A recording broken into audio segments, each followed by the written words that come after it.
Japanese schools में students एक दिन में 100 प्लस कांजी कैरेक्टर्स मेमोराइज कर लेते हैं और हम यहाँ एक फॉर्मूला याद करने में 3 दिन लगा देते हैं।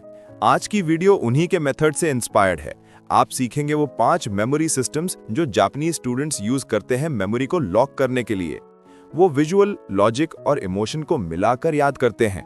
कमेंट करें, क्या आप एक विजुअल लर्नर हैं या इमोशन और लॉजिक के बिना आपको कुछ याद नहीं रहता? चलिए आपका मेमोरी टाइप फाइंड आउट करते हैं और उसे जापानीज टाइप में हैक करते हैं। पहला सिस्टम है kanji coding. Japanese visual recall को कैसे यूज करते हैं? इमेजिन करें एक 8 साल का बच्चा चौक से लिख रहा है, एक ही कैरेक्टर बार बार, जैसे कि वो उसे अपने ब्रेन के अंदर एनग्रेव कर रहा हो। जापानीज बच्चे कांजी को स्पेलिंग से नहीं बल्कि स्टोरी से मेमोराइज करते हैं। हर कांजी एक इमेज की तरह होता है और वो उसे रियल लाइफ से कनेक्ट करते हैं। एग्जाम्पल के तौर पर ट्री यानी दरख्त का कांजी वाकई एक ट्री जैसा दिखता है जिसमें ब्रांचेस और रूट्स का पैटर्न नजर आता है।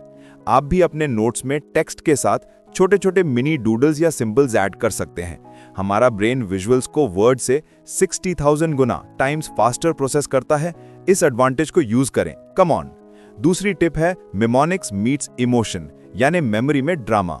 जापानीज मेमोरी कोचेस एक चीज पर बार बार फोकस करते हैं। इमोशन मीन्स रिटेंशन, मतलब जज्बात से चीजें याद रहती हैं। उनका मेमोनिक सिस्टम बोरिंग नहीं होता, वो ड्रामेटिक होता है। For example, mitochondria is the power house of the cell. इसे ऐसे इमेजिन करें कि ये एक गुस्से वाली एंग्री एनर्जी फैक्ट्री है जो दूसरे सुस्त चिलिंग सेल्स को डांट रही है। ये स्टुपिड लग सकता है लेकिन इमोशनल होना काम करता है। इमोशंस आपके ब्रेन में एक केमिकल ट्रेस छोड़ते हैं और वो ट्रेस ही मेमोरी बन जाता है। आप भी अपने फ्लैश कार्ड्स के डल फैक्ट्स में थोड़ा ड्रामा ऐड करें, कोई फनी फेस, वियर्ड स्टोरी या थोड़ी सी एग्जैजरेशन। आपकी मेमोरी को एक टर्बो बूस्ट मिल जाएगा। तीसरा तरीका है इंटरलीव्ड प्रैक्टिस यानी मिक्स इट अप ताकि बेहतर याद रहे।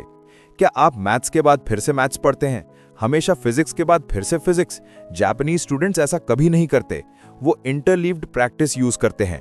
टॉपिक्स को एक दूसरे के बीच में डाल दिया जाता है, जैसे मैथ्स, फिर हिस्ट्री, फिर फिजिक्स, फिर वापस मैथ। हर बार जब ब्रेन टॉपिक्स स्विच करता है, एक्टिव रिकॉल किक इन होता है। शुरू में ये थोड़ा डिफिकल्ट लगता है लेकिन मेमोरी बहुत डीप जाती है। नेक्स्ट टाइम जब आप स्टडी प्लान बनाएं तो एक जैसी चीजें ऐड मत करें, डिफरेंट सब्जेक्ट्स को मिक्स करें, बिल्कुल ऐसे जैसे आप ब्रेन को वर्कआउट दे रहे हो। प्रिपरेशन अभी शुरू हुई है। आपने अभी तक सिर्फ 3 जापानीज मेमोरी सिस्टम्स देखे हैं और अब वो मेथड आ रहा है जो आपकी रिवीजन को लॉक कर देगा, बिल्कुल एक पासवर्ड प्रोटेक्टेड मेमोरी की तरह। अगर आपने कुछ नया सीखा है तो कमेंट करें, ब्रेन पावर अनलॉक्ड। और हाँ, वीडियो को लाइक करना मत भूलना, ये ब्रेन वर्कआउट बिल्कुल फ्री है। चौथा मेथड है teaching as recall. Japanese students दीवारों को क्यों समझाते हैं? मैंने एक बार एक जापानीज एक्सचेंज स्टूडेंट को देखा, वो क्लासरूम के बाहर एक दीवार से बात कर रहा था। पहले तो मुझे लगा कि वो क्रेजी है, लेकिन वो असल में फाइनमैन टेक्निक यूज कर रहा था। वो जो भी टॉपिक पढ़ता था उसे अपने सिंपल वर्ड्स में एक्सप्लेन करता था, बिल्कुल ऐसे जैसे वो एक 5 साल के बच्चे को समझा रहा हो। ये टेक्निक जापान के रेगुलर स्कूल्स में बहुत पॉपुलर है। याद रखने के लिए पढ़ाओ, टीच टू लॉक इन। जब आप एक्सप्लेन करते हैं आपको अपने गैप्स पता चलते हैं। इसे ट्राई करें, सुबह जो पढ़ा हो शाम को उसे एक्सप्लेन करते हुए एक वॉइस नोट रिकॉर्ड करें। 5वां सीक्रेट है space, power of visual gaps. सिर्फ स्पेस रेपिटेशन ही स्टडीज में इंपॉर्टेंट नहीं है, कभी कभी नोट्स के बीच में स्पेस देना भी सबसे बड़ा मेमोरी हैक बन जाता है। जापानीज नोटबुक्स में मैसिव वाइट स्पेस होता है जहां हम बहुत सारे नोट्स लिख देते हैं। उनके पेजेस पर हर पॉइंट के गिर्द अराउंड ब्रीदिंग रूम होता है। क्यों?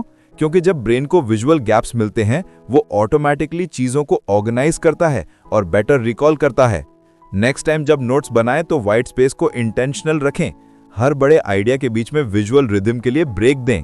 तो अब आपके पास हैं 5 जापानीज मेमोरी सीक्रेट्स: कांजी की तरह visual recall, emotional mnemonics, topic mixing, interleaving, Feynman style explanation और विजुअल वाइट स्पेस। याद रखें, याद करने के लिए रिदम चाहिए, रोट लर्निंग नहीं। सब्सक्राइब करें ड्रीम पल्स को, जहां लर्निंग एक नया एडवेंचर है और आप उस एडवेंचर के हीरो हैं।